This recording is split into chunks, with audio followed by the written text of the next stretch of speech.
Para conseguir a isenção do IPVA de São Paulo, não basta ter um laudo de um médico particular demonstrando a deficiência, mas precisa o solicitante do benefício se submeter à avaliação pericial do IMESC. Porém, fica uma pergunta: como que o IMESC reconhece a deficiência e o seu grau para que haja concessão do benefício?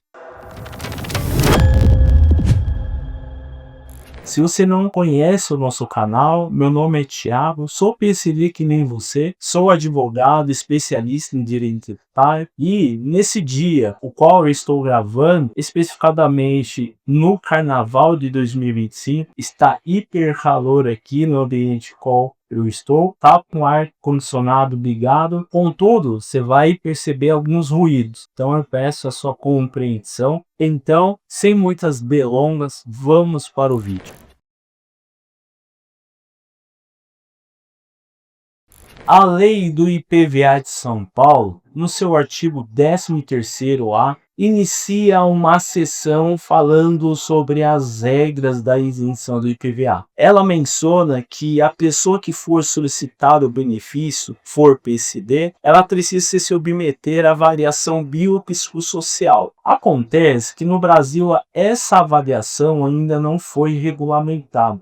Sabendo disso, o Poder Executivo instituiu um decreto para deixar regulamentado que seria o IMESC que vai fazer essa avaliação. Contudo, ele deixou explicitado que o critério que o IMESC utiliza é a Classificação Internacional de Doenças, a CID, e a Classificação Internacional de Funcionalidade. Porém, olha o verbo que ele colocou: observará.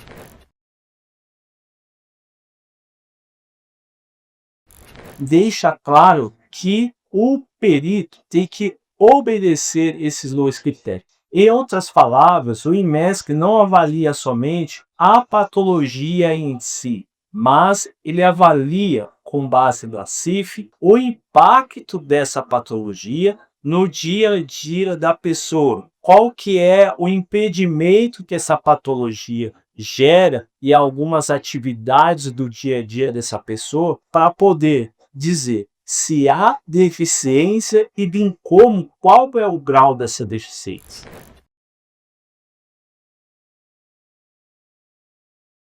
Antes de eu te dizer como que o IMESC reconhece essa deficiência, preciso te demonstrar qual é o critério que ele usa, ou por que não dizer, qual é o índice que ele usa para reconhecer a deficiência. Eu sei, eu acabei de dizer que existem dois índices, a CIF e a CIS. Porém, o IMESC utiliza do Índice de Funcionalidade Brasileiro versão M. O que isso significa?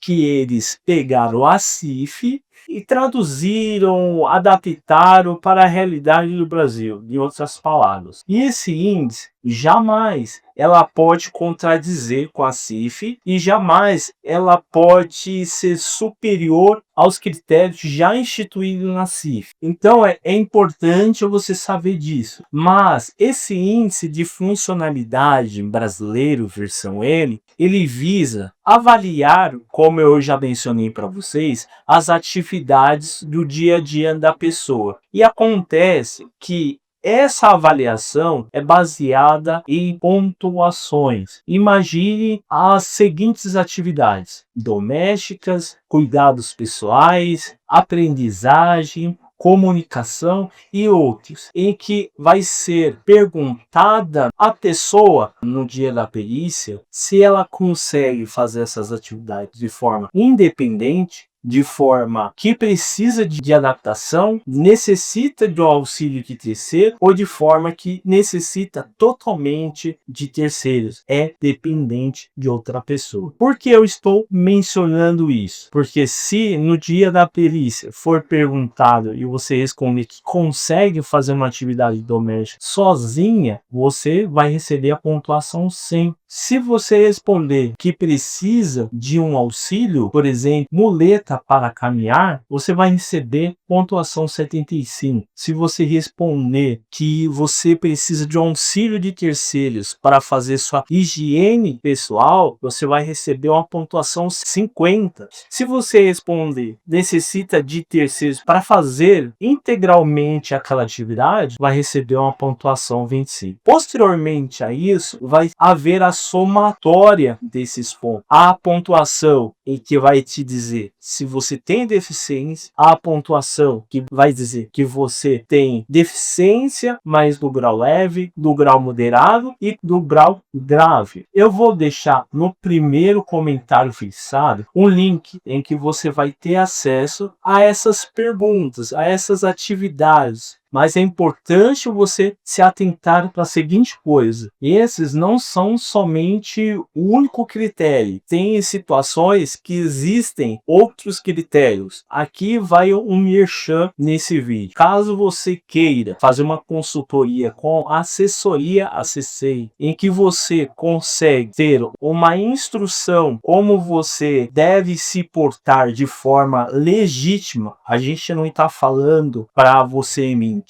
mas instruímos como você tem que responder a pergunta diante do seu cenário. Nós faremos uma meditação e uma aplicação dessas regras que o IMESC utiliza para o seu caso. Você tem uma probabilidade maior para ser aprovado na avaliação do IMESC. Basta você acessar o nosso site, clicar no e-mail ou no WhatsApp e você vai conseguir agendar o horário.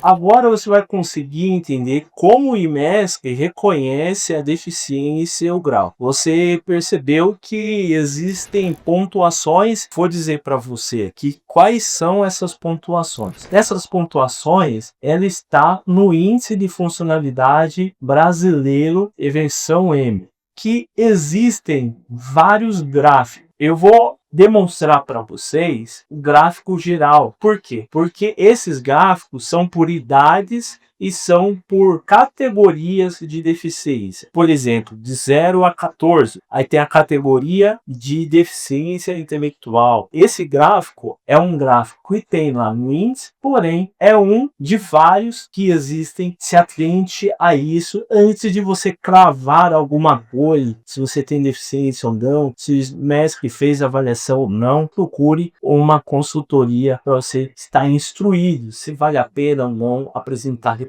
Da pontuação 5.000 a 4.950 haverá o reconhecimento da deficiência. Ou seja, a pontuação que for acima de 5.000 não haverá o reconhecimento da deficiência. Da pontuação 4.950 até 4.200 haverá o reconhecimento da deficiência leve. Na pontuação igual ou menor de 4.200 a 3.050 haverá o reconhecimento da deficiência moderada. E da pontuação igual a 3.050 menor que isso, haverá uma deficiência de grau grave.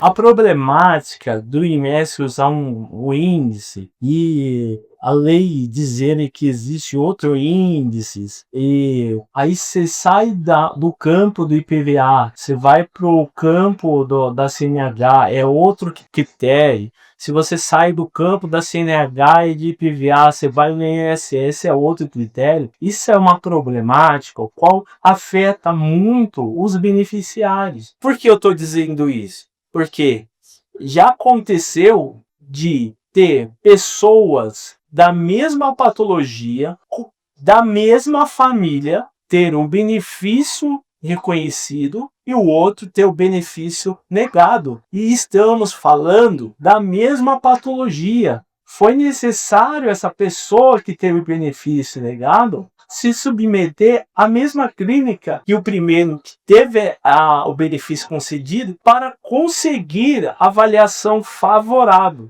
Então, o que isso quer dizer? Que mesmo que haja um critério utilizado pelo IMESC, eles não respeitam, gerando uma insegurança. Porque por isso que muitas das vezes nós comentamos aqui que tem 1, 2, 3 pessoas ou mais que passam no IMES mais de 4 vezes e não conseguem o benefício e depois passam no IMES conseguem. Mas eu vou deixar um vídeo aqui para você saber outras informações sobre a isenção do IPVA e exames do IMESC e tudo mais. Até o próximo vídeo. Valeu, fui!